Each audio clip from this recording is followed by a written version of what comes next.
Okay, welcome everyone. Today we would be talking about some special regions in Xinjiang. No, not in Xinjiang, in China. Go back here. Can you see the slides? Yes. Okay, good. Thank you. I just wanted to know whether you are online. Yeah, I'm online. Okay. China has been planning three large city groups. Let me just turn off everybody's sound so that we can. Oh, I need to go stop share before I can do that.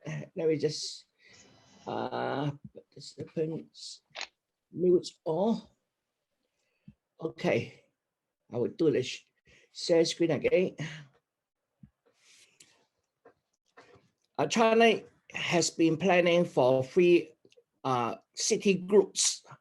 The first city groups we are talking about is around Beijing.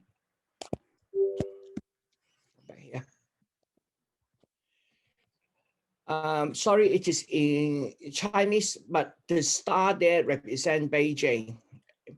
And then there is a red dot on the lower right, which is Tianjin. And the whole area is the Hebei, is the province in which China, Beijing is. So just like our capital, our capital is inside New South Wales, but it's an independent area. It's called the ACT. So is Beijing and Tianjin. They are two special administrative regions within a province. So they are governed directly by the local, by the city officials reporting directly to the National Congress rather than reporting to the province. So what China wants to do is link all this together in order to reduce the population of Beijing. Beijing is getting very expensive at the moment in terms of the real estates. So a lot of people is not able to afford the Beijing, and so they want to diverge that. So what they are planning is, okay, if we connect the whole province by high-speed rail, so that at any part of the province, you can reach the other parts, or especially is the county's capital, for example, within 1 hour, that it is possible for people to be living in the whole province and go to work every day and go back home every day. So that was the idea. How can we connect up all these areas so that the function of Beijing is focusing on government, and then the other functions which Beijing is doing today can be offloaded to other countries, to other cities like Tianjin. Tianjin is a very industrialized area. So for innovation work, they want to divert people over there.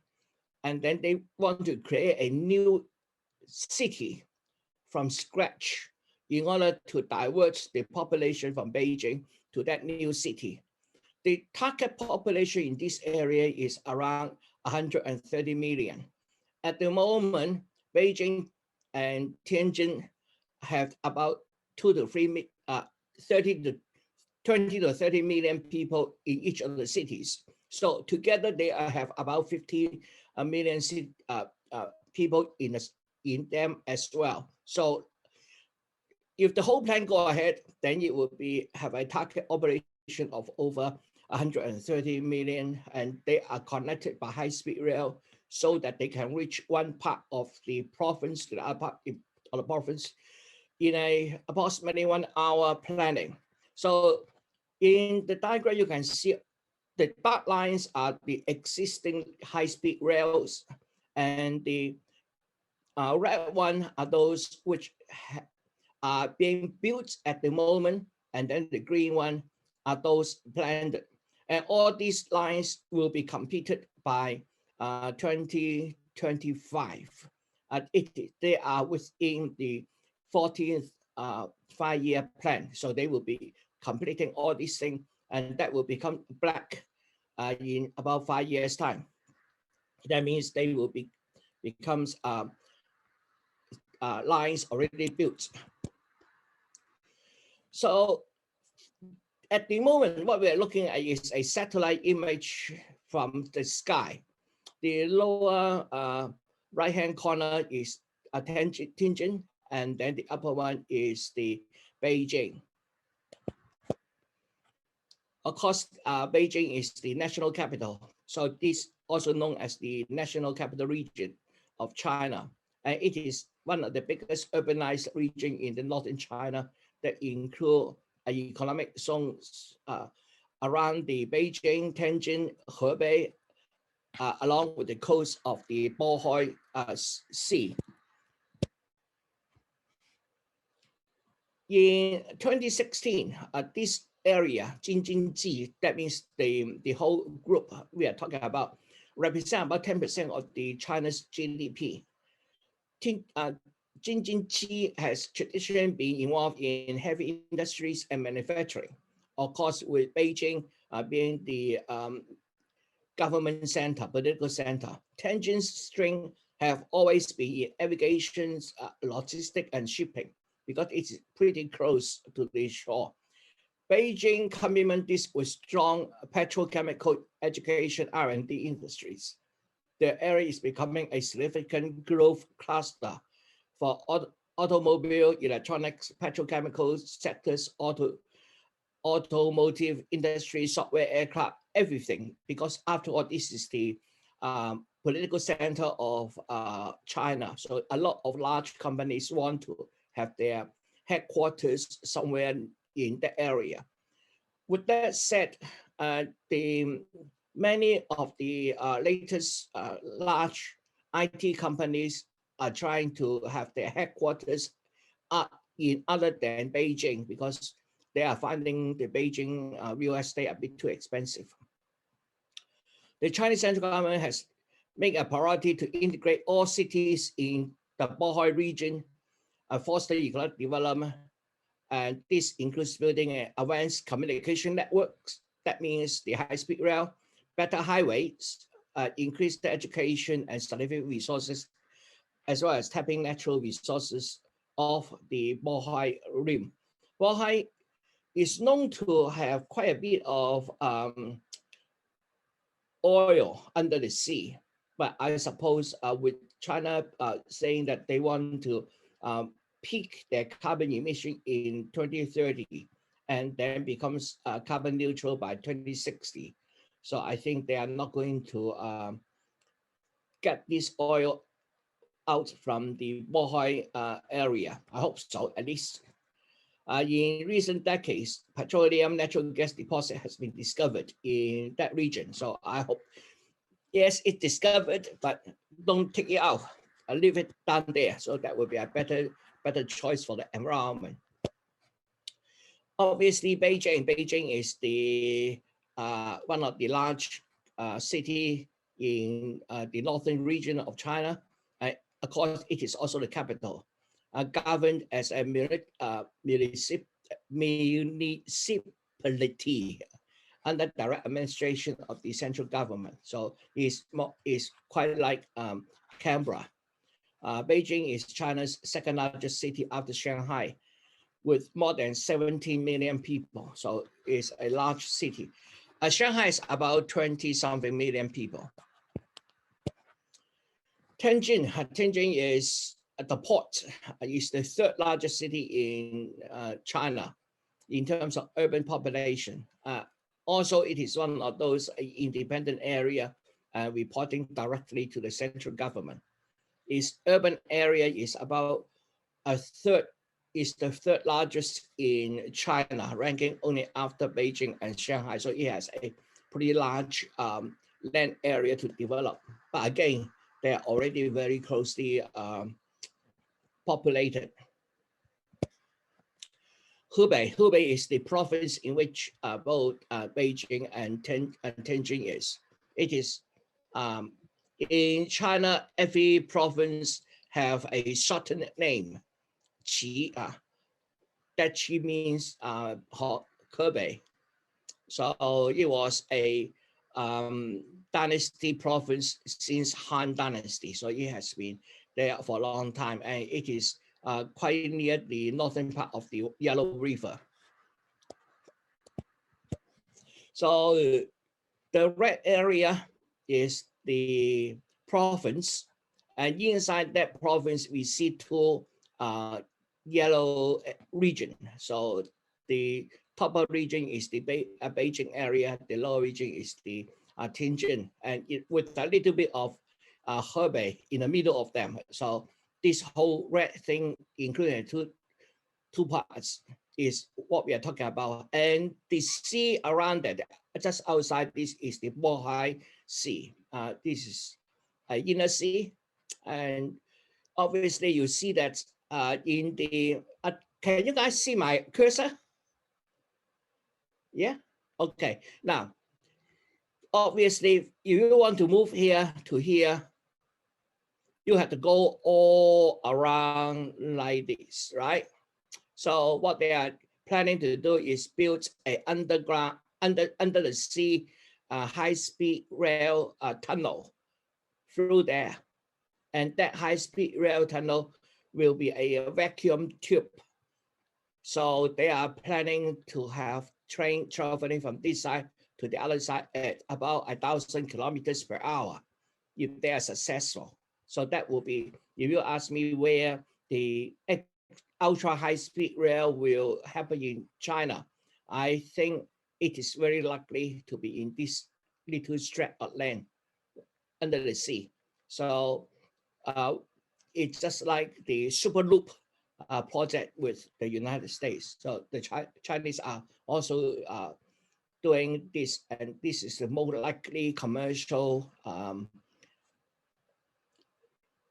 track for that particular purpose.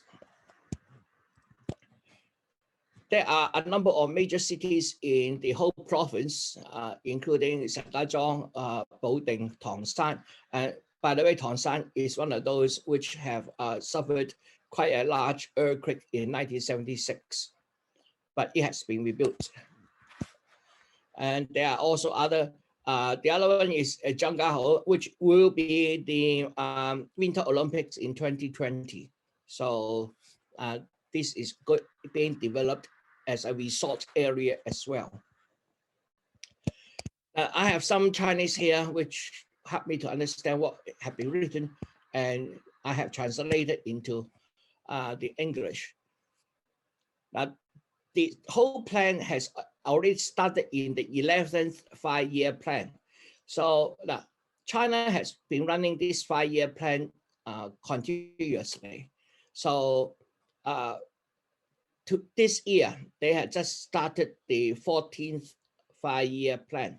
So it is about 4 5-year plans before. That means it's about 20 years ago when they started planning all these. So from February 2004, the National Development and Reform Commission convened a commission for the development of this whole area, Beijing, Tianjin, and Hebei. And on November, the forerunner of the country's regional planning during the 11th five-year plan period in China, the period research work of the Tianjin, Beijing, Tianjin, Hebei metaphorical area was formally launched and formed the special region planning, comprehensive planning report for this area. And the report come out in about 2006 and submitted for approval. So they take them about 2 years of very intense work to see whether this is a feasible project or not. By May 2013, so you see there's a long time in between that. This is 2006. In March, when the regional plan is expected to be released and submitted for approval until 2013. So it has been another couple of years. In terms of China, this is a long time. Okay. Xi Jinping, the then General Secretary or the Chairman or the President, proposed a twin city that is Beijing and Tianjin coupled together in order to provide the momentum for economic development. By February 16, the plan was put into the 30th five-year plan. And this is the first five-year plan for China's first inter-provincial and regional regions.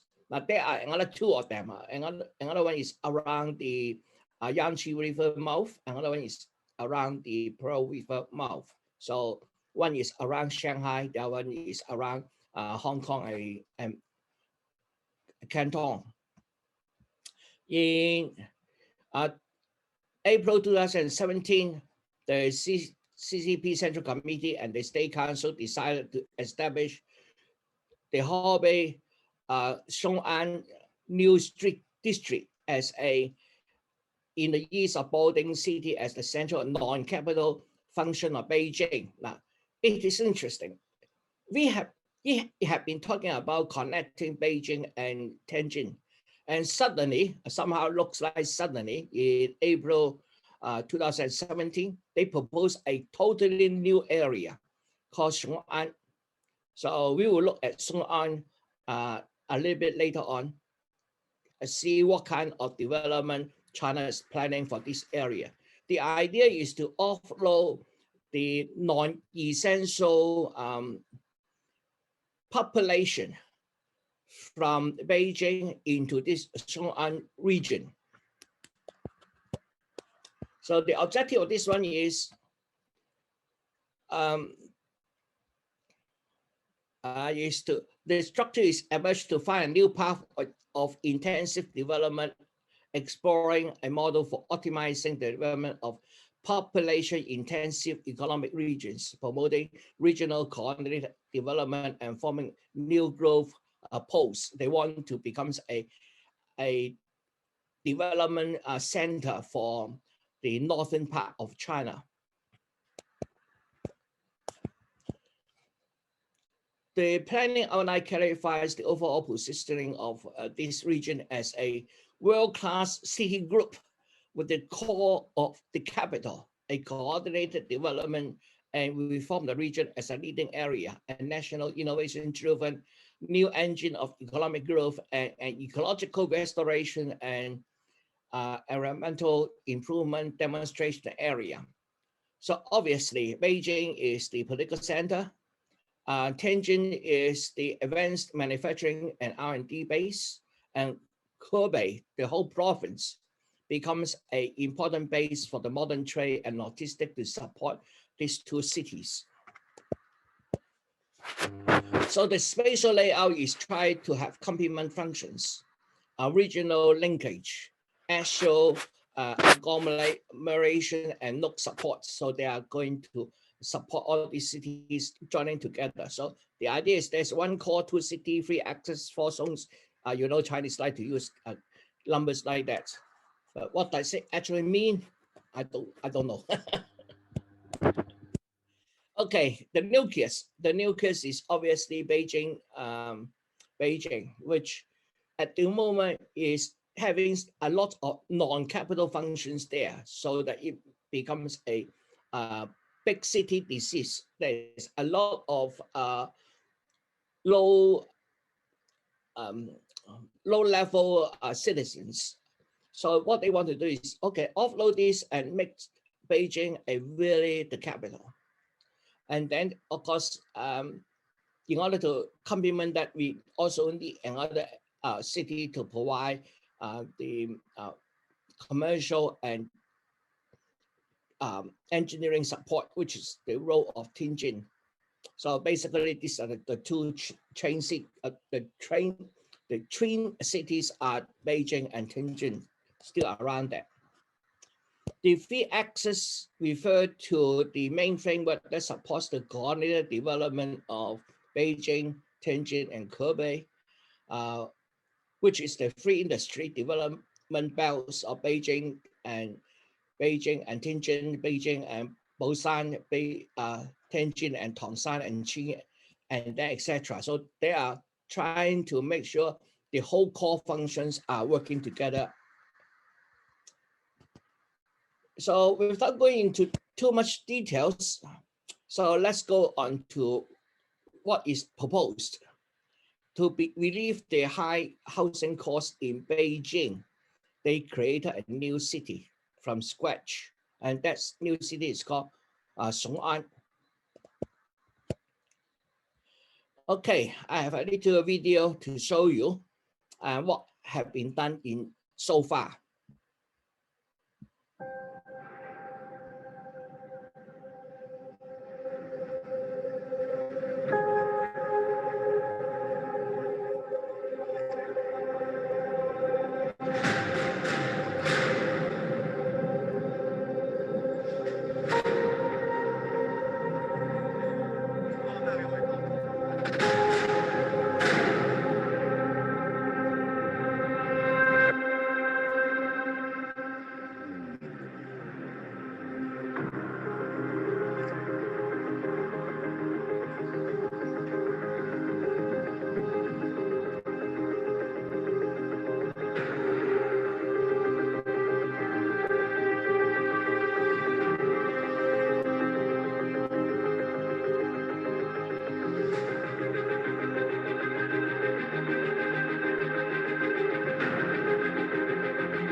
咱们雄安呢，会给这些数字交通的这些产业链的合作伙伴，提供一个良好的研发环境，提供一个良好的这个应用环境啊，然后呢，帮助咱们新区的这些企业呢，能够这个做强做大，把咱们的这一套这个数字交通体系啊，这个服务到全国去。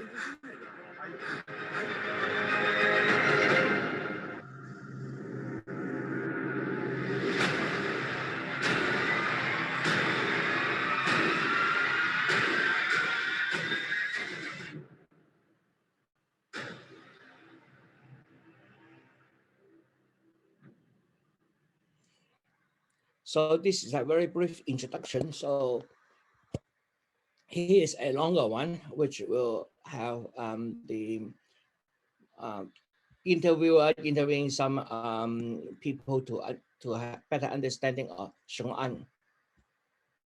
China, a country experiencing unprecedented change, is a 5,000-year-old civilization in a hurry. New Perfect City is being built from scratch, which could be a new blueprint for the next millennium. China is developing cities of the future, a nation quickly surfacing in glorious splendor. This powerful country evolves over the break of dawn. This is China's youngest city. With infrastructure rising 24/7, it's no question that this powerful nation is destined for an amazing future. China's master plan is to upgrade rural cities to become ecological and green. The north of China's Hebei province, Xiong'an, is in the midst of a rural revolution over the 21st century.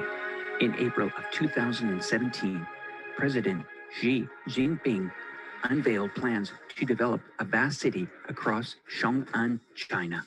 According to him, a vision of urbanization is crucial for the millennium to come. This master plan is set to cover over 2,000 square kilometers, the same size area of Shenzhen, China. As engineering marvels across this urban city, Xiong'an is under construction to become China's perfect city. The Xiong'an new area extends over Beijing, Tianjin, and Hebei. To give you an idea of Xiong'an's ecological state before 2017, Xiong'an was a densely polluted area with issues, undeveloped, and far from technological advancements. As China's mission to create a better life for all of its citizens, a rural upgrade has made its way to Xiong'an, China.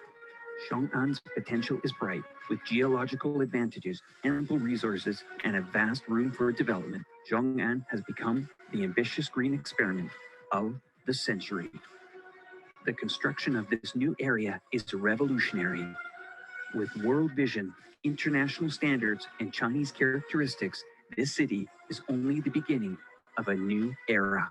With state-of-the-art facilities, this society contains residential, educational, commercial, medical, entertainment, sports, culture, and public transportation powered by 100% renewable resources such as solar, wind panels, and electric vehicle charging cars. An additional plan for this city is the famous Chang'an Railway Station. With high-speed trains and technological advancements, it is said that passengers from Beijing will arrive at Chang'an in just 50 minutes, a world record compared to the traditional 10-hour car ride. The railway station is the largest in Asia, covering about 130,000 square meters. That is about 65 soccer fields. This digital transportation hub is intended to be a green and intelligent traffic system. This area will have one of the cleanest and greenest power grid systems in China. Zhong'an New Area urban design is inspired by the Chinese spirit of harmony. Hence, the Zhong'an New Area is a garden city. The aim of Zhong'an New Area is not only focused on green urbanization. Many Chinese tech giants such as Tencent, Alibaba, and Baidu are expected to set up buildings within Zhong'an. In this way, inhabitants from Beijing could move to Zhong'an to work and live a happy, safe, and healthy life. The making of these eco-cities has been on China's roadmap for quite a while. For instance, Guiyang became the first Chinese eco-city to focus on a waste-free circular economy in 2004. Another example is Shanghai and the city of Baoding, two low-carbon cities developed in 2008. Great for the environment and the public. Today, the focus will be on China's youngest city, Zhong'an. China's perfect city is being built from scratch. This new economic zone is a great thing for the nation, a big strategy for the next 1,000 years. This Chinese experiment is ambitious and is required to cost trillions of yuan capital. 1 trillion yuan is about an estimate of 154 billion, 626 million, and 400,000 US dollars. Now that is an investment in infrastructure. Underneath Chang'an, they have built an underground tunnel for autonomous vehicles only. The tunnels are 8 meters wide and 4 meters high, nearly 15 kilometers long. It will be wide enough to accommodate 2 autonomous vehicles in opposite directions. Are you wondering how does China get investors to support a major expensive infrastructure program like this? Well, the key to attracting both public and private financing is to make green infrastructure bankable. The Chinese society knows that green infrastructure investments are large-scale, expensive, but needed, and so the citizens, investors, and the government know it is necessary for the future of China. This regional urban development is only the start of China's transition. As of today, the city flows of engineers, massive cranes, and busy construction sites. But wait and see, because Zhong'an New Area is expected to be fully operating in 2035. This, my friend, is only the beginning. China's mission is to establish cities like the Zhong'an New Area all over China to rise with more business opportunities while contributing to the health of the Chinese people. What do you think of this new urbanization plan? Would you like to live in the green, innovative, and luxury city? Let us know in the comments. If you've learned something, please do not forget to leave a thumbs up. Okay, so before we open up for discussion, a few words about the three mega policy plan. So I have described the first one, which is around Beijing. There are another two. One is near the Yangtze River with Shanghai as the center. And then the third one is around the Pearl River Delta with Hong Kong on the east side of the delta, Macau on the west side, and then Shenzhen next to Hong Kong. And then a little bit up the river is Guangdong. So that will be another large megapolis area. So all these three megapolis area has been in the development for almost 20 years now. The next time we'll talk about the next two, and then after that we will talk about some other not as large but equally massive cities centers. A couple of cities grouped together to form a new center in the middle and the more western part of China, and looking at the mega plan how China want to plan is urbanization. So what is enabling all this? One of the key enabling technology is a 1 hour living zone. That means if you live somewhere and then you go to another part of this megapolis to work or to entertain, etc., it will take you about 1 hour. So that is the travel time. So a round trip of 2 hours. Sometimes you will think, okay, a round trip 2 hours to work, it seems to be quite long. But I remember when I was still in Hong Kong, I lived in the New Territories. But the last year I worked for the University of Hong Kong, which is in the Hong Kong Island. So I drive to work, and that traffic usually takes me 1 hour to 1.5 hours one way. So every day I travel 3 hours to work. So that was the fact of life in Hong Kong. So if you are able to connect people with one hour zone, that is totally possible for people to live in an area which is 1 hour away from your work area, especially when it is connected by train, which is known to be very on time.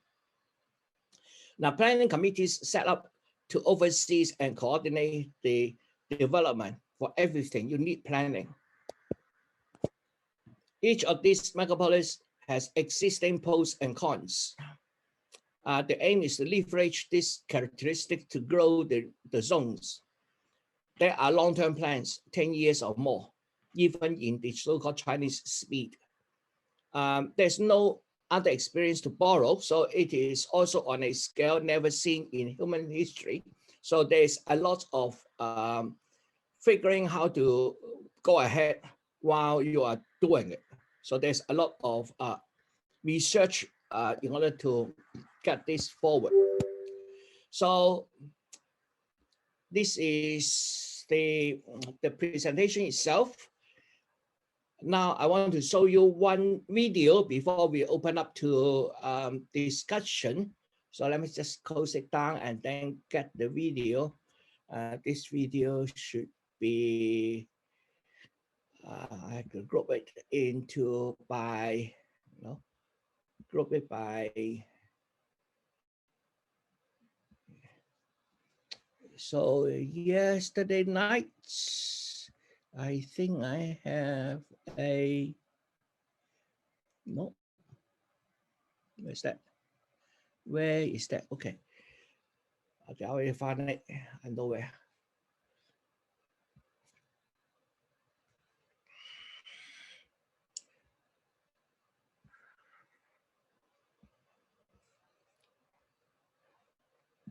Hello, Mossman. It's your yummy mummy. Okay, I'm going to share screen again and show you a YouTube. This one, which I made yesterday. So I will have to get it a bit larger. Okay, so since a YouTube, so I have the Understanding sommelier. 先請大家睇一段片先。嗰條片咧已經講咗一個主要內容啦。佢話 Team Co-op 隊入邊嘅合作訓練嚟㗎，俾啲中國啲學生。Cooperation is the core value of Chinese people。咁中國人其中一個最核心嘅價值咧就係合作。咁就請大家先睇條片先，咁就我同大家講講我睇到一啲其他嘅嘢。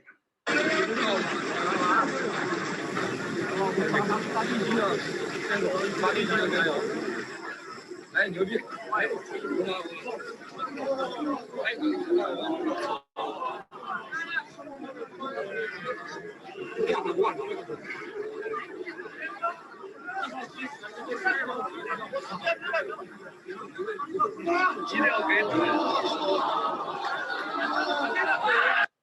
好多謝大家翻嚟啊。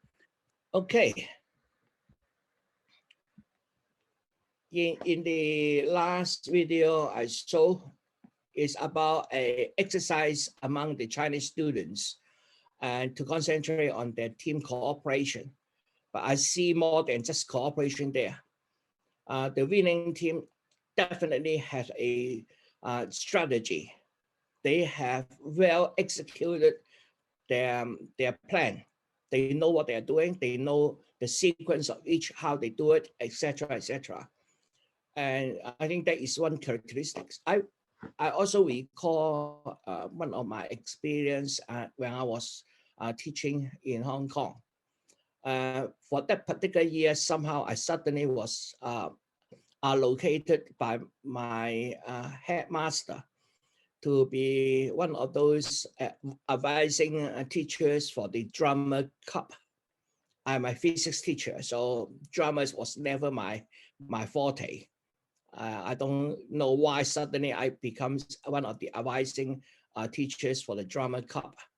But because of that, there's a very little, something happens because around me, I have a team of students who are technically capable. So wherever there's a technical challenge in school, for example, we need a electrical wiring, we need to plan for some new building constructions, I always can have a group of students volunteer to help. So when I was in the drama club, that group of students is also joined the drama club because of me.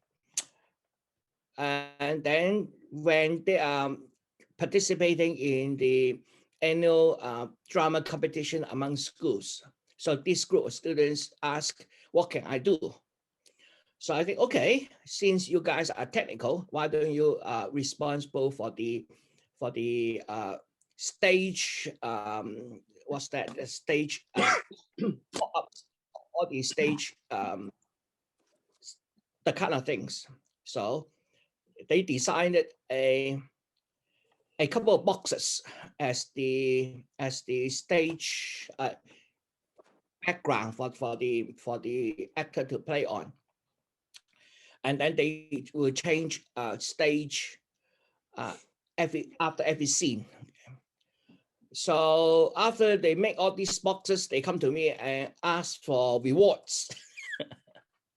So I say, okay, since you make these boxes, you are also have to responsible for changing between scenes how the boxes are placed.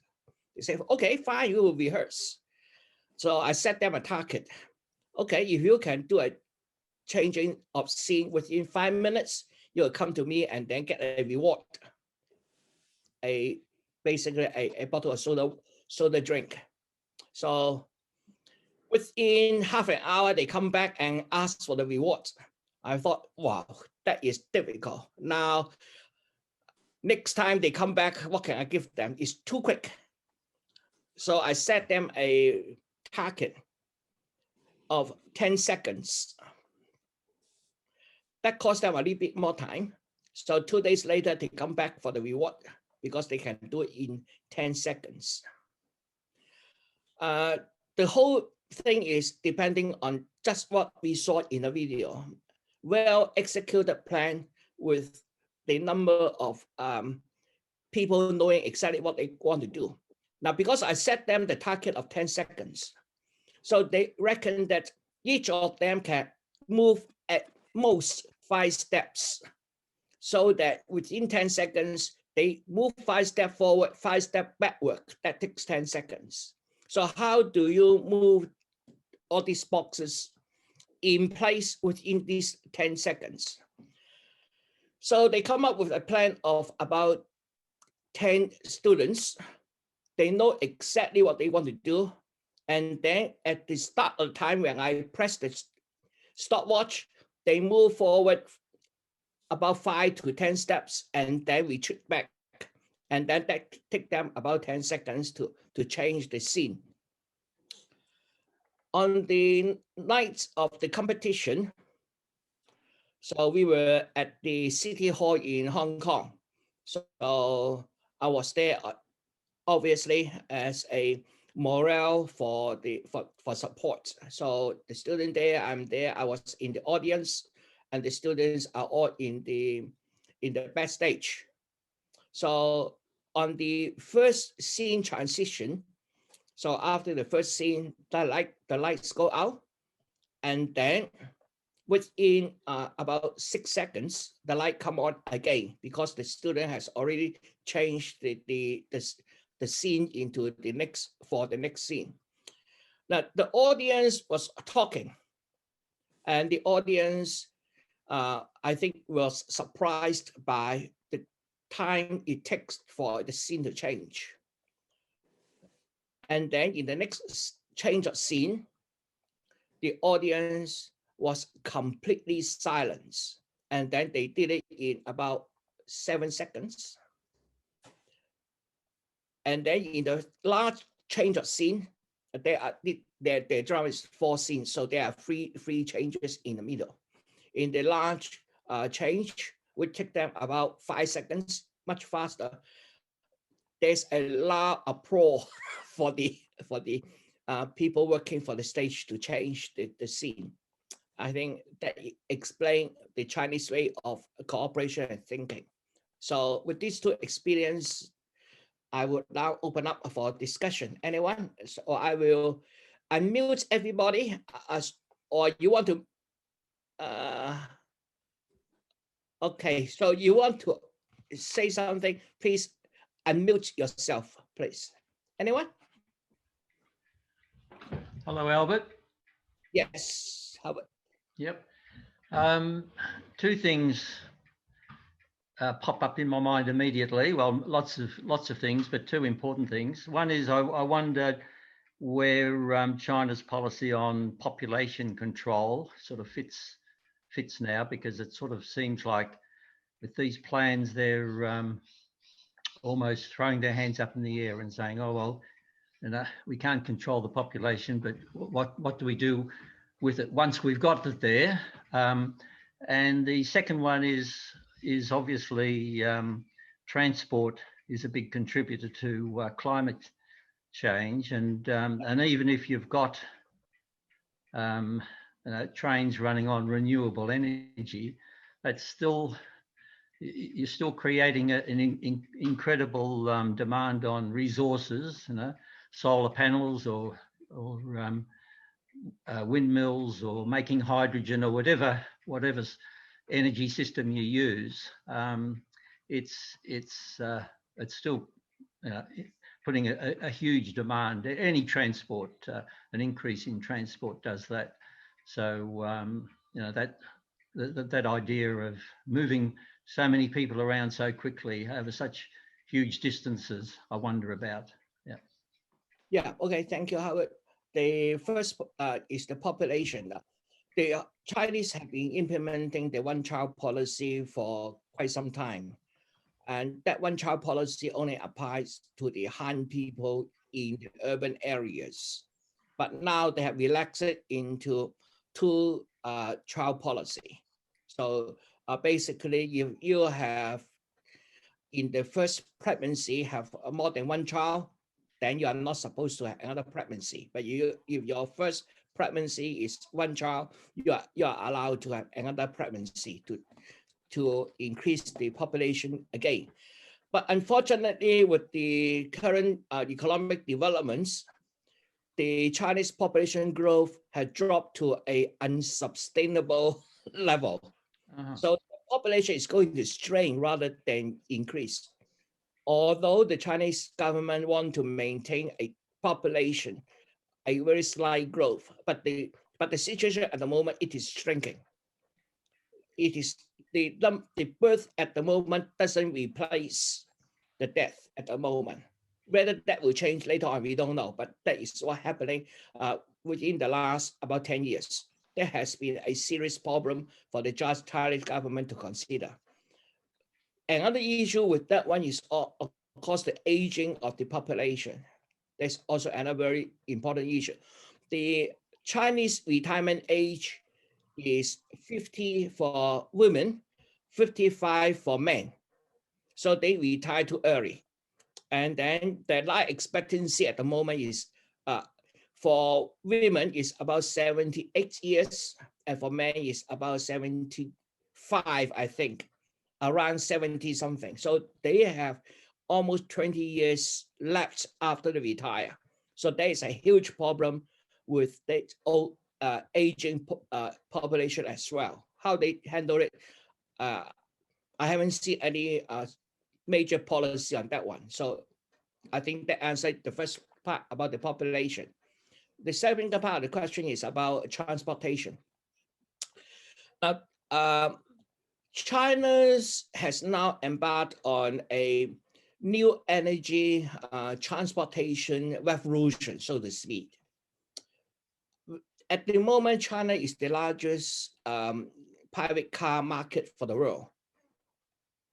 The Chinese government obviously want the Chinese entrepreneur or the Chinese people able to make profit out of this huge market.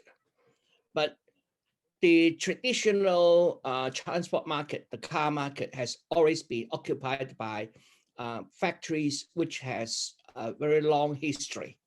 So a lot of technology has been locked into IPs by these hundreds-year-old car industries. So Chinese entrepreneurs, very difficult to get into the traditional energy car market in terms of innovation, because there will be a lot of IP lock that you have to buy in order to produce your car and making their profit shrink. The other possibilities of that is the new energy market.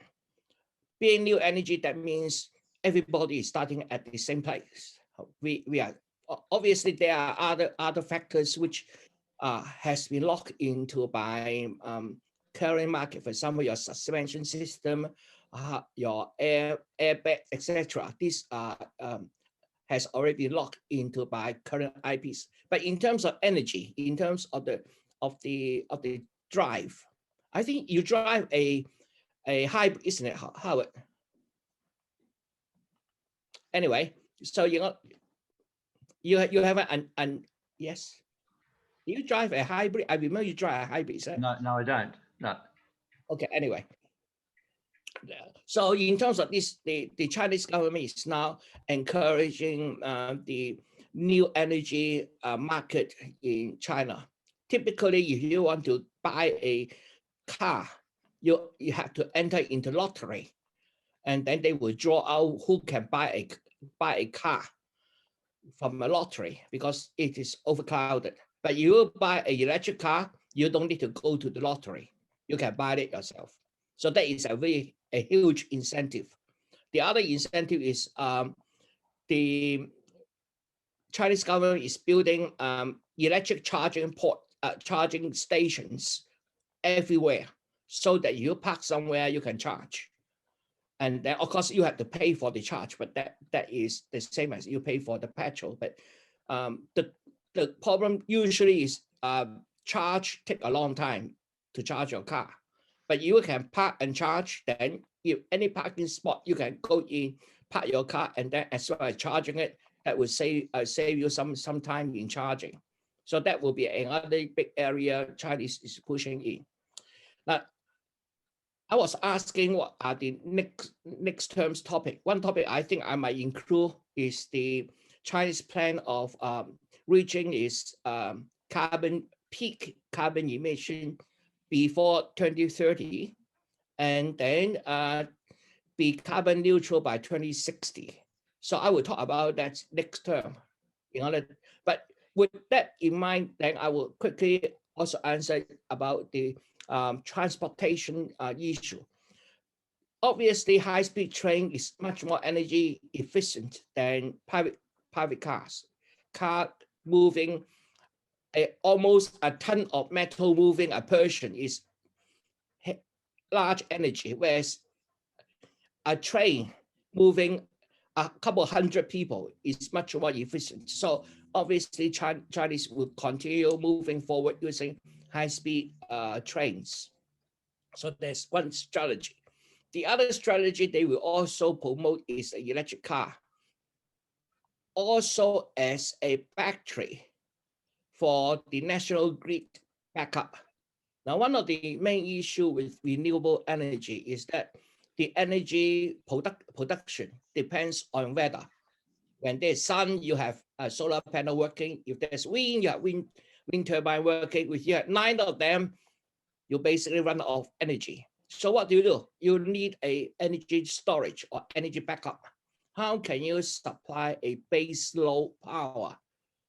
So there are several ways of supplying a base load power. One is hydroelectric, because hydroelectric means you store a lot of water in terms of gravitational potential energy. And then when you need it, you let the water flow through and then move your turbine. So that will be equivalent to a coal-fired power in which you have a base load.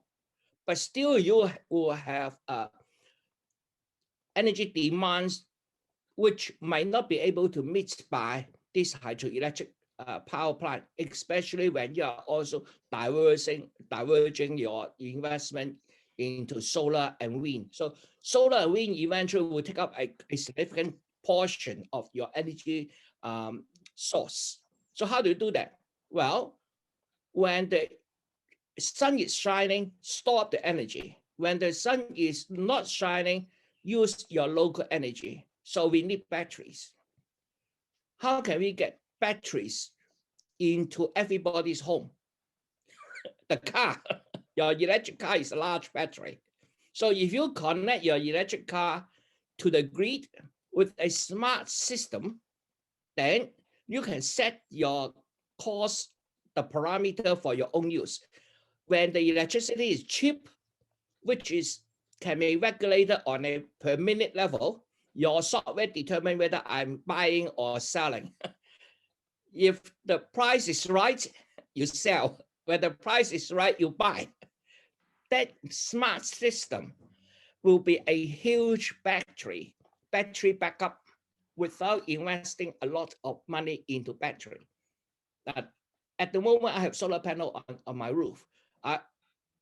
Very often I receive promotion asking me to install a battery in my home. It doesn't work for me because I'm selling at much higher price than the current price I pay for. So I tend to use my solar power instead of storing them because I'm selling at much higher price. But eventually, when the price is the same as your daily price, then you have peak and off peak.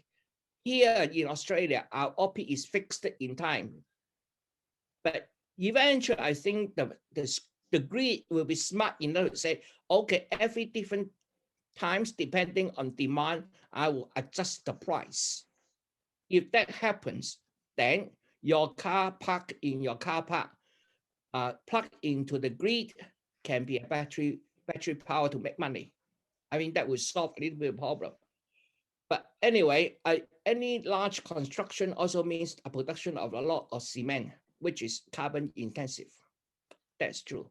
So I have to see how they are going to, when they reach the peak, the higher emission, when they reach the peak, that means the more difficult for them to go to carbon neutral by 2060. So there's a lot of balancing out to do. Okay, any other question?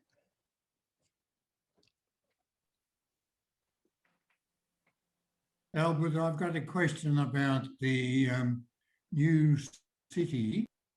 Mm-hmm. The video asked a question, I don't think it answers its own question, of how it's going to be financed. My question is, with the extensive construction of, in particular, the residential areas, are the individual private enterprise developers involved, or is it all government? Both. Now, let me explain the financial situation of China, and then we'll come back to answer the question. As a country, you produce your money to be spent within your country by your printing press. Government costs them nothing to print money, or costs very little to print money. Especially now, we are switching more and more online, then you don't even need to print money. The amount of asset you store, liquid assets, is only in your computer, in somebody's computer memory. So it is very cheap to create money in China. The problem, of course, is when a government produces a lot of debts, the question is how to repay the debts. Within China, the banks are owned by the Chinese government. It's not owned by private enterprise. So the Chinese government printing money costs them nothing. They can completely print the money as long as they don't overprint so that people lost the confidence on the money. So that is fine. Of course, when you do something like that, you need raw materials, iron ore, or cement, or all kinds of raw materials. When you buy raw materials from within your country, so you are digging up your own land and then getting the thing from your own land, and then you can pay for it using your printed money. That's not an issue. But when you are buying this outside of your country, then you need money to buy. And that is not, you can't buy it using your printed money, except United States. United States can still do that. United States can print the United States money and then use that money to get anything they like. But for China, they can't. So Chinese have to use US dollars to buy any resources from outside China. So that is depending on the trade deficit or trade surplus. China has been running trade surplus for the last 30 years. So that the Chinese government as a whole has accumulated about $3 trillion assets.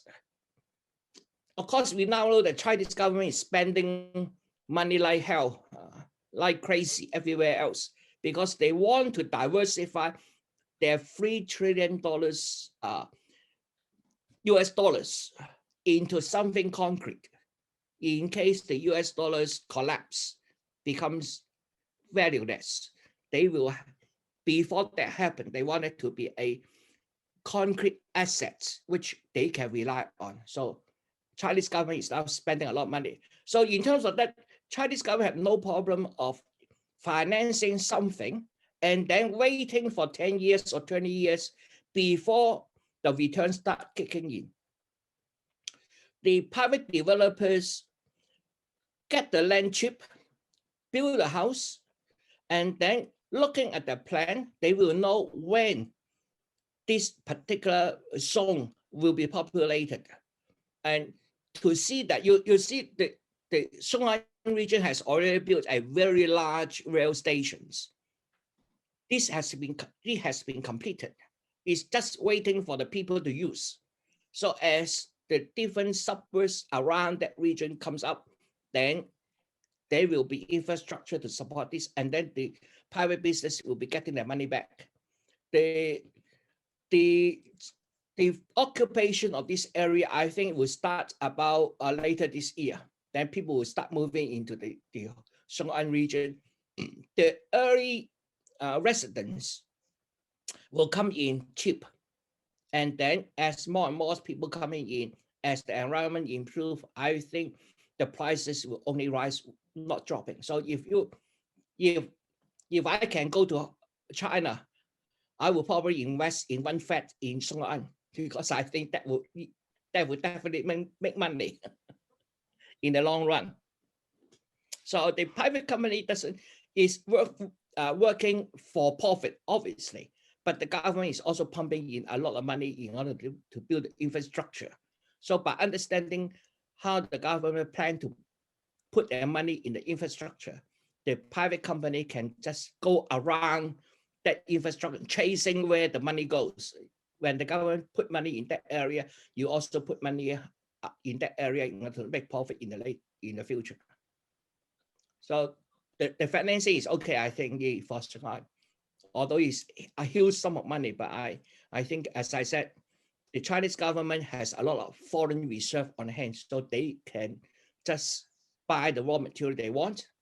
In terms of domestic, they can print the money to drive the domestic market up. That doesn't matter. Have I answered your question? Yes, it does. But the second question is, now the population is moving, you say, from the people who are not doing the capital function are moving from the capital into the new city. Mm-hmm. What is the incentive for them to move? I don't know yet. I haven't seen that policy coming out, so I really don't know. But I would suppose the Chinese government will have incentives to move this population out there. The distance between Xiong'an and Beijing is only 100 kilometers. So on a high-speed rail, which run as, say, 250 or 300 kilometers per hour. So we are talking about half an hour distance by train between Beijing and Xiong'an. So I think that will be quite attractive to a lot of people to move to Xiong'an, especially when they are not the essential workers, which must be almost 24/7 in Beijing. Again, with the 5G technology coming up, and a lot of work can actually be done remotely. And Xiong'an is going to be a digital hub.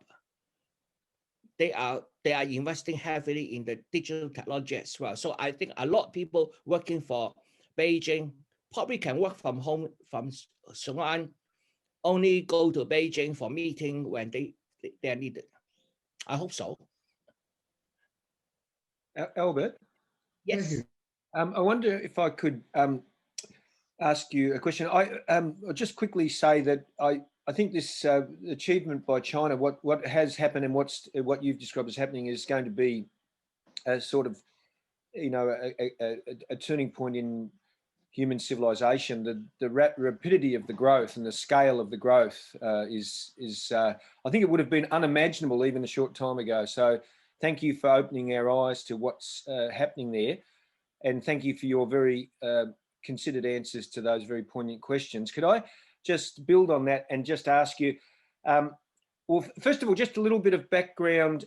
Can you say, is it true that there are a lot of unoccupied residences that have been built in China? I've heard a figure even that there may be millions of unoccupied buildings, unoccupied residences, and I just wondered how that relation is related to this huge further growth, particularly in the context of what you've said about temporary negative population growth.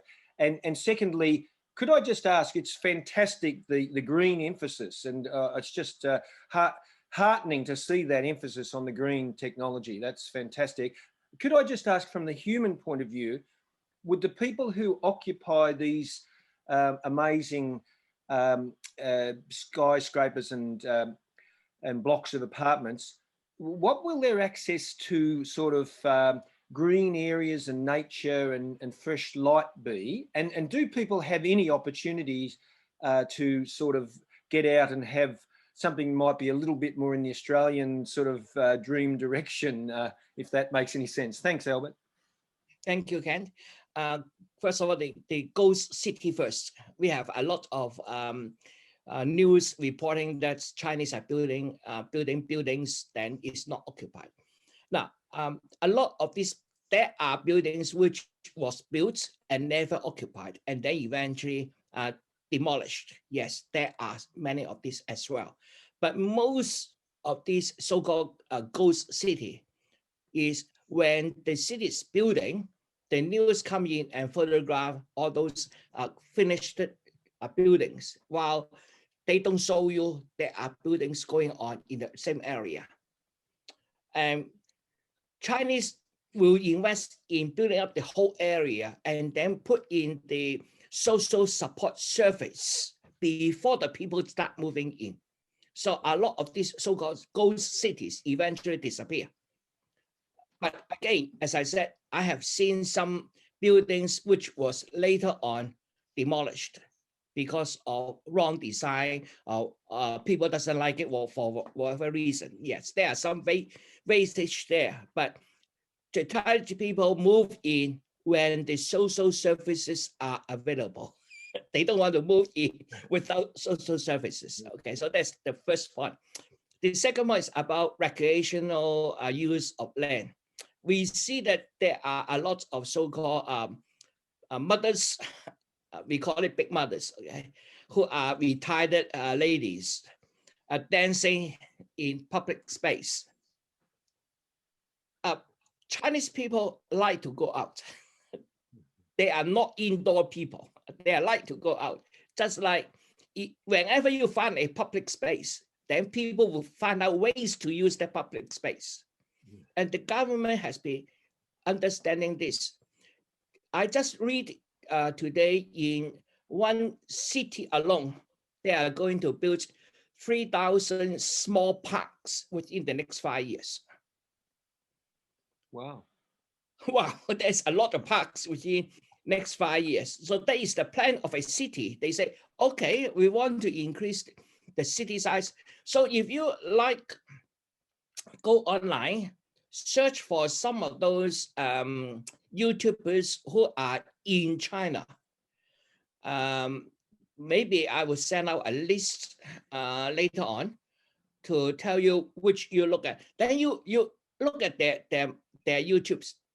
Some of them, for example, there's one called Guilo 60. Okay, he speak in English. So, but he himself lives in a third-rate cities, a poor province. Okay, I think he is a university teacher or university lecturer, whatever. Okay, he married a Chinese and he is staying full-time in China.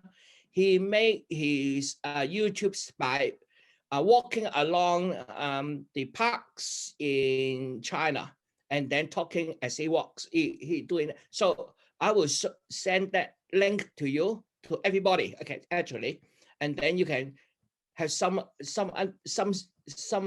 references to see how Chinese spend their time in big cities. Yes, Chinese really go out. They are not afraid of dancing in the park. They are not afraid of singing in the park, no matter how worse their singing is. Will they have access to nature in some form? Yes, yes. Just the May 1st. May 1st is the National Labor Day. And the Chinese have a 5-day holiday. The transport system recorded over 250 million trips in that 5 days. The Chinese are going around the China because they can't go out from China to other places outside China. So they were just traveling around China. And you will see attractions like the Great Wall, almost people touching people. So the Chinese do go out.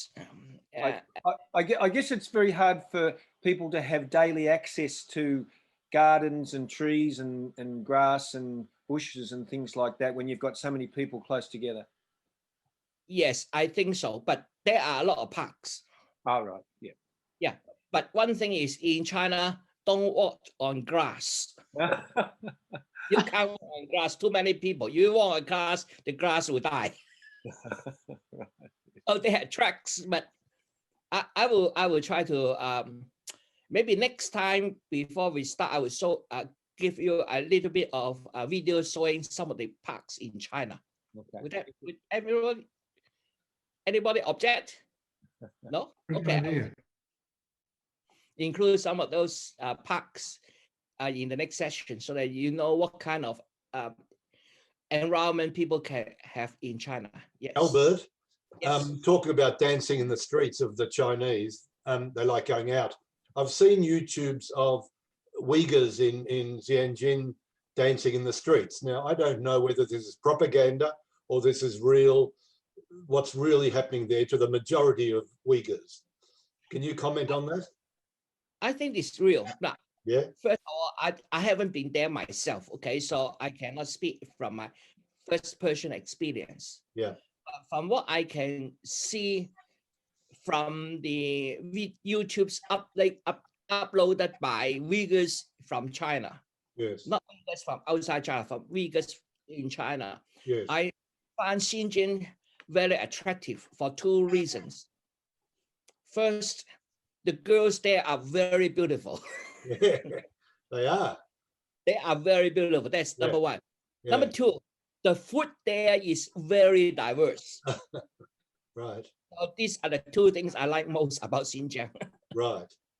The reason is pretty obvious. Xinjiang is on the traditional Silk Road between China and Europe. Yes. So you have a lot of travelers to and from through Xinjiang. And therefore, Xinjiang has always been a very diverse region. Right. Uyghur people there isn't the majority of the Xinjiang people. They represent quite a large number of population as Uyghurs, but there are other minority groups in Xinjiang as well. Yes. Yes. So, in terms of whether the people there is happy or not, again, I can only see from the YouTubes they upload. I find them very happy. But in terms of dancing in the streets, in the park, that is a whole China experience. So, so I think so. I think the Uyghurs people are really happy there. I hope so. Yeah. So, I mean, what the other side of the story is, or the same side, that the Western countries are trying to disrupt Xinjiang because China is trying to make part of the Silk Road, part of the Belt and Road and Belt Initiative through that area. So, you know, I never know what to believe. I tend to believe that side of it, but I don't know. I don't know as well. So what we can do is actually try to get information from a more diverse range. So because I can understand Chinese, so I also can watch those uploads from the mainland Chinese and then I also can go into the China and look at the Weibo, etc. from China and looking at what their comments are. Yeah, I think everyone in the watching would love to see that, I think. Yeah, so as I said, next term I will talk about Xinjiang and Uyghurs. And wonderful, thank you. Give you a bit of dimension, whether it's true or not. Again, I have to confess I'm not there, but I'd love to be there. Yes. So when our Australian government allow me to go, the first place I want to go is to Xinjiang, and I want to convince my brothers and sisters to buy a flat in Xinjiang, because it is cheap. But you want to see the pretty girls, don't you? That's the thing. Oh, at my age, pretty girls are for eyes only. Okay? But the food is real. And then because I also think this will be the next growth area of China. Yes, yes. Because given that the Belt and Road go through Xinjiang, you're bound to be getting richer and richer. Yes. So because the traffic is through you tax the traffic and you become very rich. Yes. At the moment, the price, the real estate price there is very, very cheap. Yes. And put it that way. About 1/10 of my property here can get an equivalent there in Xinjiang. Wow, right. Wow. And then what I want is convince my brothers and sisters to to make one, so that will be 20 years of a Good so we investment. can do that as a holiday. Good investment too. Yeah. Thank you. Excuse me, Albert. Yes. If you or I lived in Beijing, what sort of accommodation would we probably live in? Would we own it? Would we own a car? And where would our children rent nearby, or would they be able to buy nearby? The Beijing,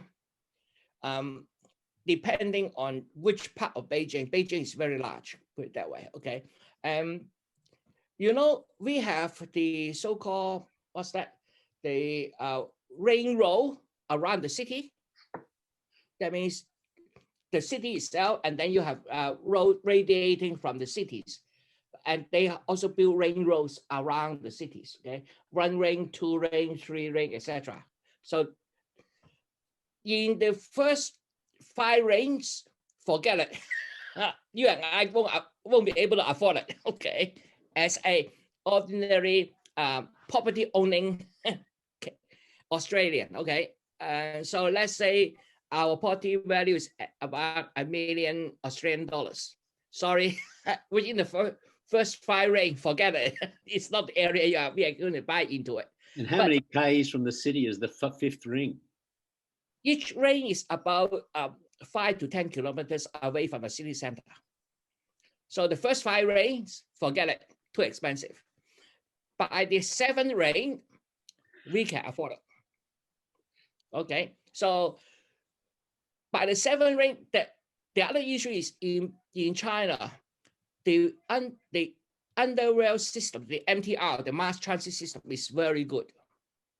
It's very, very good. That means even you are in the 7th ring or 10th ring, you can still get to the center in about half an hour on the MTR. So at the about 10 ring area, then most people will be able to afford it.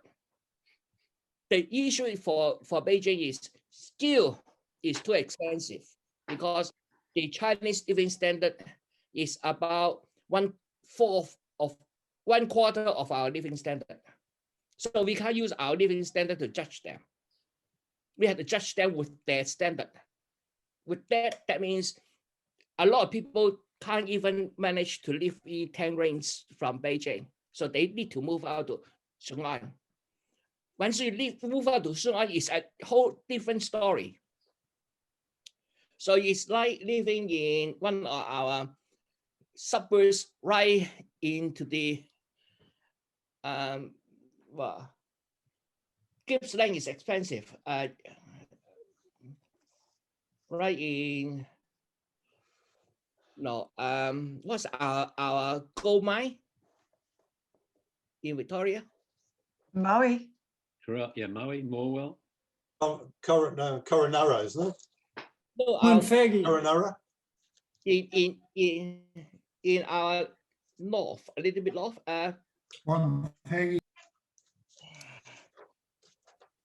What's the totally lost me. Just like we are living in Maui. even a little bit further away from Geelong, put it that way, then it will become affordable.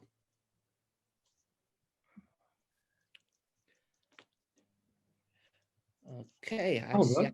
Can I Yes. ask you? I was fascinated by this tunnel under the sea in the north. I've got an atlas in front of me. I think the my pronunciation is pretty bad. It's Dalian to Yantai, is it? Now that would appear to be like 150 kilometers, which they're going to have to drill under the sea to put in that vacuum tube. That's incredible. For all undersea tunnels, they are water sealed. Also means air sealed, okay, airproof. Yes, I understand. So it's only a matter of closing off the 2 ends and then take out all the air. Yeah. And so you will have a capsule, and then of course inside the capsule you have air, and then shoot your capsule through the tunnel. Yes. High speed, because there's no stop in undersea anyway. So you will be starting from here, shoot it through, and then get out from the other side, and then go through the air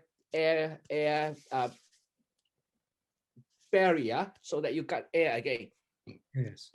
Chinese has been experimenting with that already, and the low speed magnetic levelated train is now in service. High speed magnetic levelated trains with Chinese technology is now almost commercial. The track is being built at the moment to have 600 kilometers per hour magnetic levelated trains. Now, when that is done, then the next step will be 700, 800, and then 1,000. The eventual goal is 1,000 kilometers per hour through vacuum. Yes. It's amazing technology. They've also got to drill for about 150 kilometers for this particular tunnel, which is quite an engineering.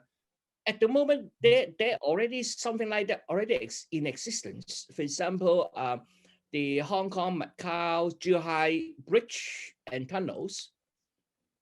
This is 60 kilometers long.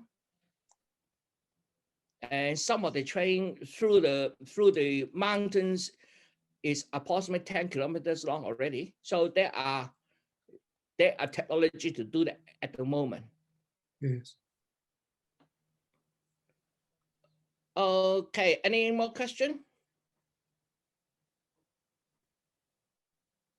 No? Okay, in that case, we will see you each other again next week, same time, same URL, so you can just log in as today. And then next week, we will talk about the other two already planned megapolis.